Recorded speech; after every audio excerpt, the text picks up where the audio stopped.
Hey Amazon seller, I'm Justin Boggs, the co-founder and Chief Revenue Officer of Marketplace Valet. We have been an Amazon seller since 2006 with over 400,000 reviews as a seller. I'm here to help you learn about Amazon, solve problems, and answer common questions. Today's video is about how to print FNSKU labels in Seller Central. Let's get into it. Just follow along on my screen.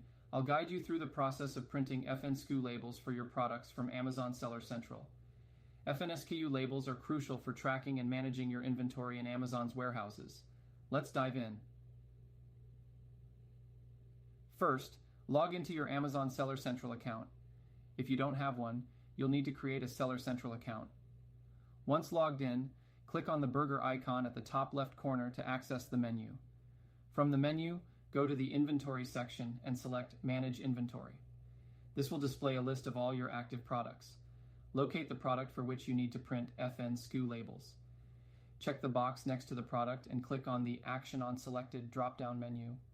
From the list, select Print Item Labels. A new window will appear where you can select the type and quantity of labels you need. Amazon provides different label formats, so choose the one that best fits your requirements.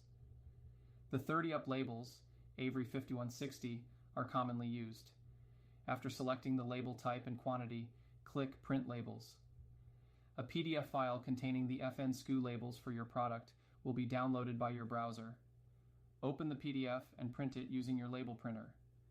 Once you have printed the labels, carefully apply the FNSKU labels to each unit of your product. Ensure the labels are placed in a visible and scannable position. The labels must cover any existing barcodes to avoid confusion.